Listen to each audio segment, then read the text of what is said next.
Good morning students. B Ed second year में आपका pedagogy of economic subject चल रहा था, ठीक है ना।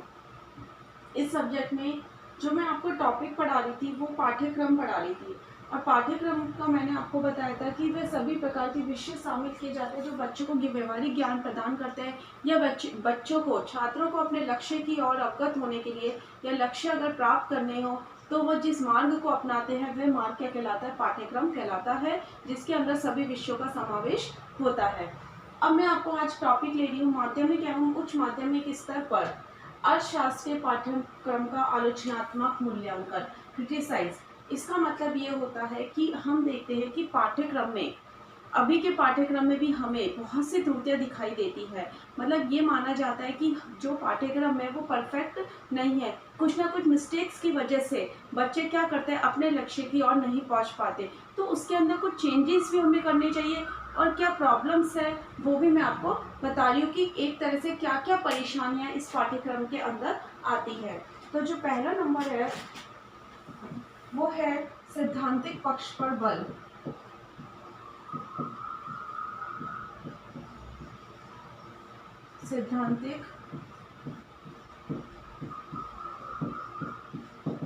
सैद्धांतिक पक्ष पर बल। हम देखते हैं कि जो पाठ्यक्रम है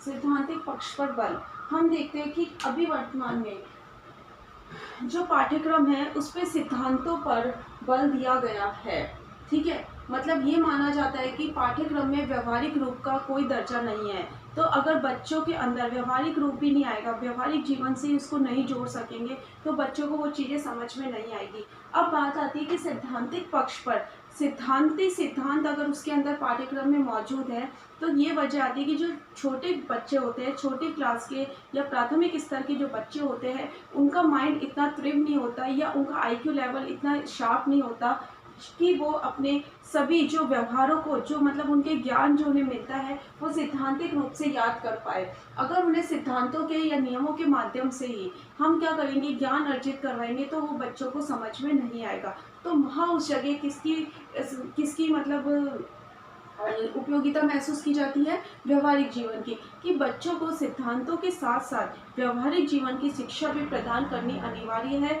तो पाठ्यक्रम के सभी विषयों में सिद्धांतों के साथ साथ व्यवहारिक, इस प्रकार के विषयों को रखा जाए जो बच्चों के अंदर व्यवहारिक रूप दे सके, या बच्चे उन सिद्धांतों को व्यवहारिक जीवन में उतार सके। तो ये माना जाता है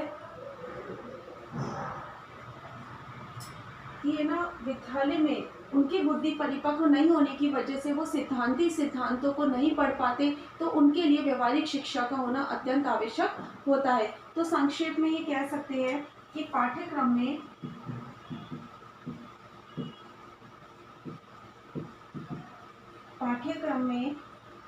केवल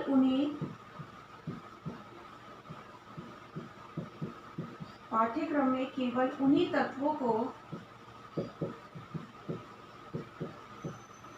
तत्वों को स्थान प्रदान करना चाहिए, स्थान प्रदान करना चाहिए जो छात्र के बाद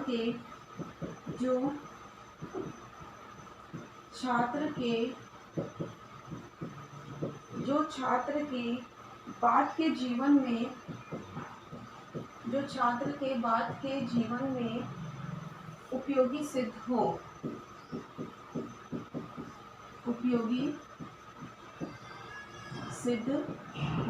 ठीक है। मतलब सिद्धांतों पर बल दिया गया है, व्यवहारिकता पर बल नहीं दिया गया है। इस वजह से क्या होता है कि बच्चों को विभिन्न प्रकार की परेशानियां, कठिनाइयां आती है। तो ये माना जाता है कि पाठ्यक्रम में केवल उन्हीं तत्वों को स्थान प्रदान करना चाहिए जो छात्र के बाद के जीवन से उपयोगी सिद्ध हो सके, क्योंकि जो छोटा बच्चा होगा वो सिद्धांतों को नहीं, व्यवहारिकता की जो उसे शिक्षा देगी, जो वो प्रैक्टिकली एक्सपीरियंस गेन होगा, जो प्रैक्टिकली देखेगा, तो जब वो प्रैक्टिकल उस चीज़ को कन्वे करेगा तो उसका जो ज्ञान है वो हमेशा बना रहेगा।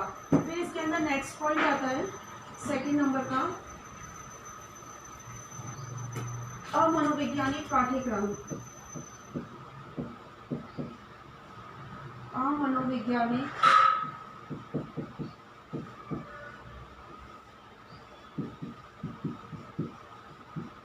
पाठ्यक्रम, इसका मतलब होता है अमनोवैज्ञानिक पाठ्यक्रम का कि इसके अंदर मनोवैज्ञानिकता पर महत्व नहीं दिया गया है। मनोविज्ञान जो शिक्षा होनी चाहिए वो मनोविज्ञान पर आधारित होनी, क्योंकि हमारे समाज में बहुत से व्यक्तिगत विभिन्नताओं को लिए हुए स्टूडेंट्स होते हैं। तो इसमें ये देखा गया है जो पाठ्यक्रम का स्तर होता है वो एक ही होता है। विभिन्न प्रकार के विद्यार्थियों को ध्यान में रखते हुए पाठ्यक्रम का स्तर निर्माण नहीं किया गया है। तो ये माना जाता है कि इसमें किसका अभाव है, मनोवैज्ञानिकता का अभाव है। और जो पाठ्यक्रम है अमनोवैज्ञानिक रूप से है, तो इसकी वजह से क्या होता है कि जो दूसरे स्टूडेंट्स होते हैं वो क्या करते हैं, अगर सामान्य बच्चों के साथ ही बैठ के वो उस पाठ्यक्रम को पढ़ते हैं तो उन्हें वो चीज़ समझ में नहीं आती और बहुत सारी प्रॉब्लम्स क्रिएट होती है, जो फ्यूचर में उनके जो ब्राइट फ्यूचर बन सकता है वो फ्यूचर नहीं बन पाता है। इसके लिए सबसे ज़्यादा महत्व है कि बच्चों को जो पाठ्यक्रम होना चाहिए वो मनोवैज्ञानिक स्तर पर आधारित होना चाहिए। मतलब इसके अंदर सभी प्रकार की योग्यताओं, क्षमताओं, विभिन्न प्रकार की जो बच्चे लिए हुए होते हैं उसके अकॉर्डिंग ही पाठ्यक्रम का निर्माण हमें करना चाहिए। फिर नेक्स्ट आता है इसके अंदर 3rd नंबर, परीक्षा की प्रधानता।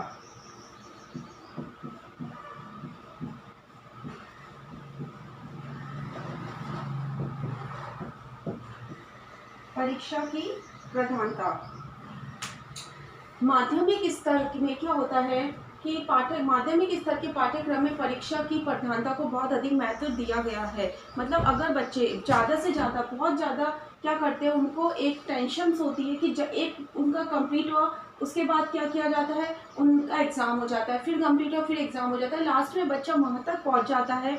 मतलब वो सिर्फ एक एग्ज़ाम के डर से अपने पाठ्यक्रम को पढ़ता है, विषयों को पढ़ता है, एक तरह से ये माना जाता है। तो बच्चों को वो डर ना हो, तो इसके लिए हमें परीक्षा को कम करना चाहिए, परीक्षा के स्तर को हमें कम करना चाहिए या टुकड़ों में डिवाइड करना चाहिए 6-6 महीने 7-7 महीने के अंतराल में। क्योंकि बच्चा क्या होता है, वो जो डर के मारे जो पढ़ता है विषयों को, वो क्या होता है एक सीमा तक यहाँ आता है कि जब परीक्षा खत्म हो जाती है उसने जो भी पढ़ा वो सबको क्या कर देता है, भूल जाता है। तो ये माना गया है कि हमारे पाठ्यक्रम में परीक्षा का स्तर कम करके एक तरह से प्रैक्टिकल ले लो, ठीक है, सेशनल वर्क ले लो, इसको ज़्यादा प्रधानता दी जाए। और जो लिखित परीक्षा होती है या परीक्षा का जो भय बच्चों में है वो जिससे क्या होगा उत्पन्न नहीं हो सकेगा। और बच्चे क्या होंगे, जिस भी चीज़ को समझेंगे, अर्थशास्त्र को ले लो, अगर अर्थशास्त्र जब तक व्यवहारिक जीवन में अर्थशास्त्र का उपयोग नहीं ले पाएंगे बच्चे, तब तक इसके बारे में कुछ नहीं समझ पाएंगे। फिर आता है नेक्स्ट इसके अंदर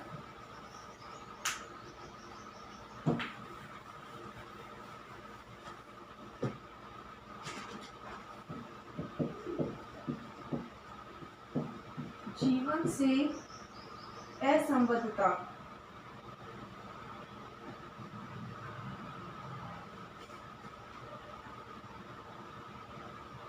जीवन से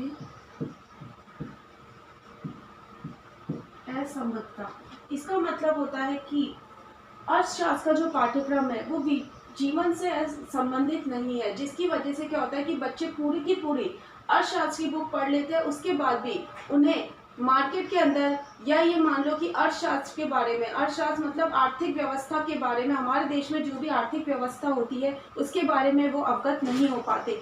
इसका सबसे मेन जो कारण है वो है जीवन से असंबद्धता, कि हमारा जो पाठ्यक्रम होता है वो जीवन से संबंधित नहीं हो पाता, जिसकी वजह से बच्चों को आर्थिक जो भी प्रॉब्लम्स होती है या मुद्रास्फीति है या जो भी मतलब फाइनेंशियली जो आर्थिक रूप से है हमारे देश के अंदर, उसके बारे में वो नहीं समझ पाता, क्योंकि उसको वो चीज़ पता ही नहीं चलती कि हम जो पढ़ रहे हैं वो किस तरह उसे संबंधित करनी है। तो अर्थशास्त्र का जो मेन उद्देश्य ये होता है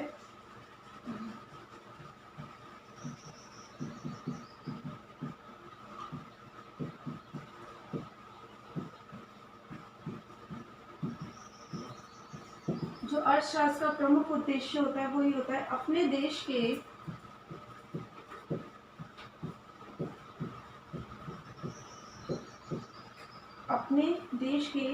पाठ्यक्रम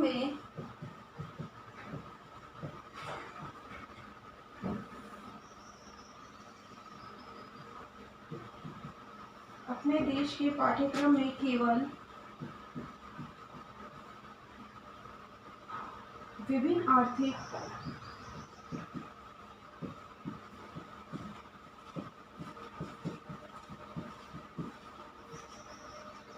आर्थिक सिद्धांतों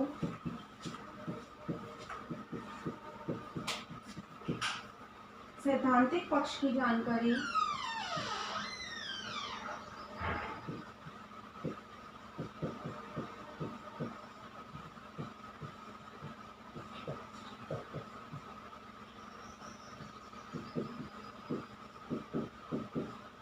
सैद्धांतिक पक्ष की जानकारी पर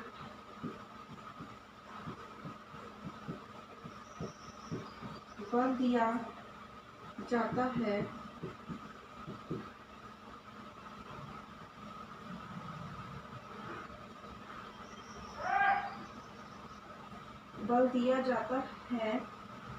जबकि ये सिद्धांत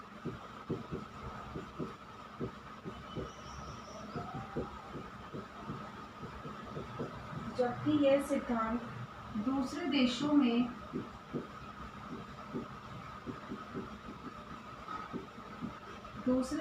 में आर्थिक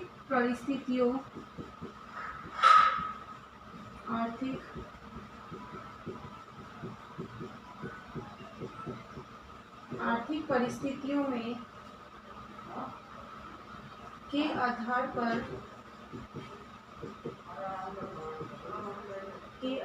पर निर्मित की गई है।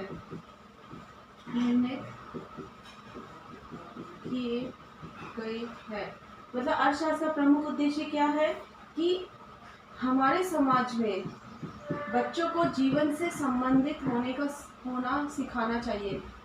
जीवन से संबंधित होना। लेकिन यहाँ क्या किया गया है कि अपने देश के पाठ्यक्रम में केवल क्या किया गया है, विविध आर्थिक सिद्धांतों सैद्धांतिक पक्ष की जानकारी पर ही बल दिया गया है। लेकिन दूसरे देशों में जो आर्थिक परिस्थितियां बच्चों के सामने उत्पन्न होती है उसके आधार पर ही क्या दी जाती है, शिक्षा दी जाती है। तो ये सारे के सारे आप क्या कहते हैं, अर्थशास्त्र के पाठ्यक्रम के आलोचनात्मक मूल्यांकन था। अब आपका गृह कार्य है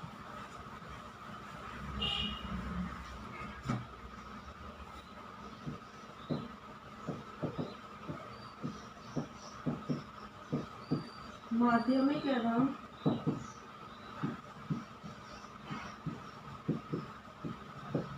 उच्च माध्यमिक स्तर पर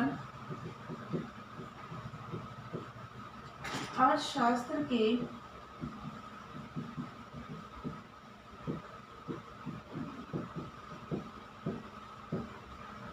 पाठ्यक्रम को समझाइए। माध्यमिक और उच्च माध्यमिक स्तर पर अर्थशास्त्र के पाठ्यक्रम को समझाइए। घर पे रहिए, सुरक्षित रहिए। Thank you.